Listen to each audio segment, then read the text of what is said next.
it's Tanya, and I'm here again with another safari photo using the January HipKits, and this photo is of an impala mum and her baby, and let me tell you, impala babies are almost as cute as warthog babies. As you all know, in my previous video I sort of waxed eloquent about how super cute warthog babies are.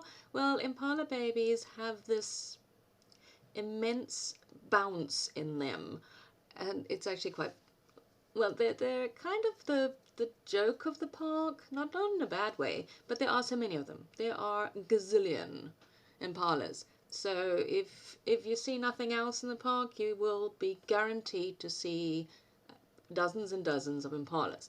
So when we first went in and I saw the babies, obviously I got super excited about the fact, hey, it's babies, because I haven't, seen the babies before.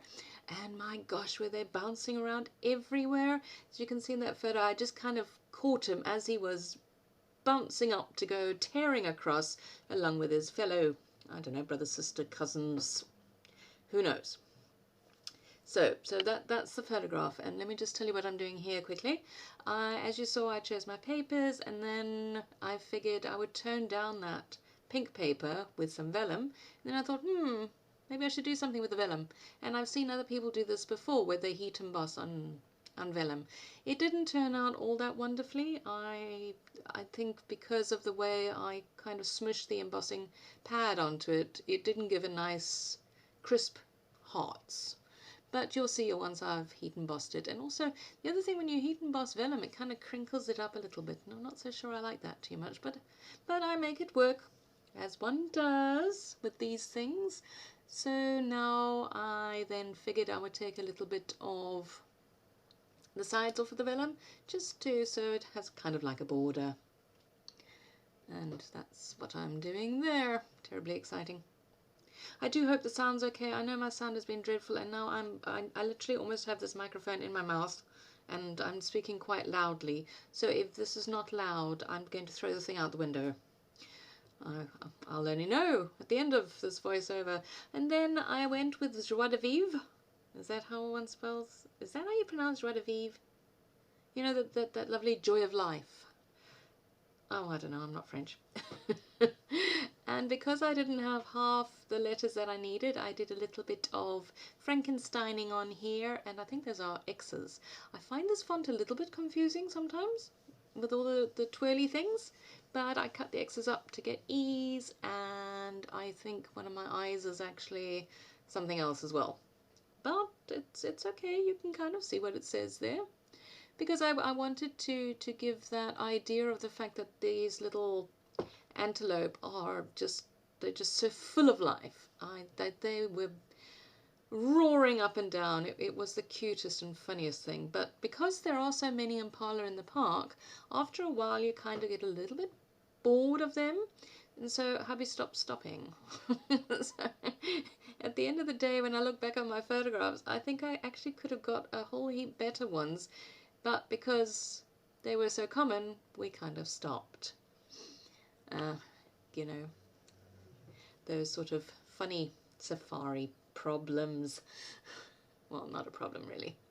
Okay, so my title just reads such joie de vivre because they did, and now I'm just basically deciding what kind of embellishments I'm going to put on here. And I really quite thought I was being quite imaginative using that exo balloon at the top there. Because, well, let's face it, there's nothing lovey-dovey about the photograph, but it works. I think it works anyway. And now I'm just trying to bring in, I wanted to bring in a bit of colour, and I wanted to bring in a bit of that yellow that I'd coloured the arrow with. And, oh, now because I was on this huge embossing kick, I decided, well, let's just do it. I've seen people do this as well, where, you heat emboss half of the element. So back with that. That's a sort of, oh, I think that's Adirondack. Can't remember. Oh, and I'm actually using my finger again.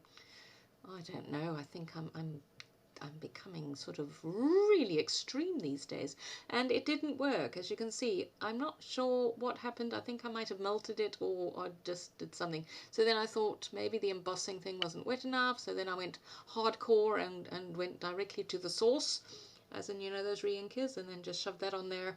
And it's okay. It's not brilliant embossing, but it works. And now I'm adding in those glittery hearts, essentially to cover up the fact that those hearts didn't turn out so well.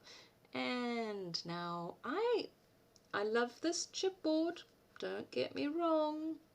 I love it, but every time I pull one of them off, half of the chipboard stays behind. Although in this case I wanted it like that because I wanted it thin, because there's already dimension on the page, and in the end I don't use that arrow. I try manfully to use it, but it just wasn't working. So here I'm just sticking a few little words on here, sort of to tie in with the theme, you know, always smile and laugh, because, well, that you should do that in life anyway. So yeah, a little bit of what would that be called? Motivational advice, yes. Oh, and then because I had that down there, I figured I needed a bit more of that patterned paper. Well, these are 3x4 cards, but that's beside the point. So, and it had more of the yellow in it, so that's why I put that up there. And now I've decided, well, I've got a butterfly on that card on the right hand side. I'd better put some more butterflies on. You know that design thing of 3s? I do like my design thing of 3s. But I figured that pinky butterfly actually worked, worked much better there because of the colour. Oh, the arrow again. No can do. And, well, there's a lot of hearts on here because this kit is full of hearts, and I am doing my best to use it in a non-Valentine's themed way. These hearts, again, I don't know what it is with these things and the backings, but those sticky bits don't come off with those hearts either. And that's my minor little grumble for the day. It's small problems. Nothing big about it. So I stuck a couple of those on just to carry on the theme, and I actually quite enjoy the diagonal design going from the top left to the bottom right. And if you've got little word stickers at the top, you really ought to put little word stickers at the bottom.